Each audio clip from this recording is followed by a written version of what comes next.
mga gulay, makakuan sa mga 1.5.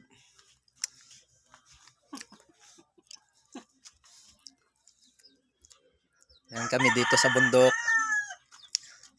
Yan kakuan ng fertilizer. Gagawa na naman ng panibagong pagtanim ng gulay. Tayo ng kalabaw yan. Ginagawa namin fertilizer para sa gulay. Ito po 1.5. Yan. Viral tanta master Yan po. Ayan na. Disgrasya tanta. Milyonaryo ta. Tapos ito na po yung mga gulay na nagawa. Yan yung buhay namin dito. Kasi pag hindi fertilizer, hindi nabubuhay ang mga gulay dito sa bundok.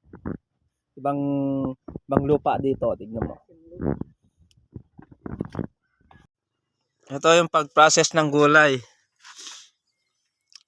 Yung fertilizer dito, tapos dito sa kanya may tubig. Yan na yung gulay. Ito na.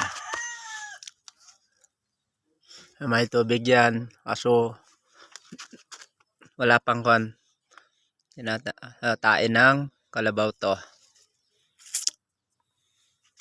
Ito, nagpa-process muna kami dito.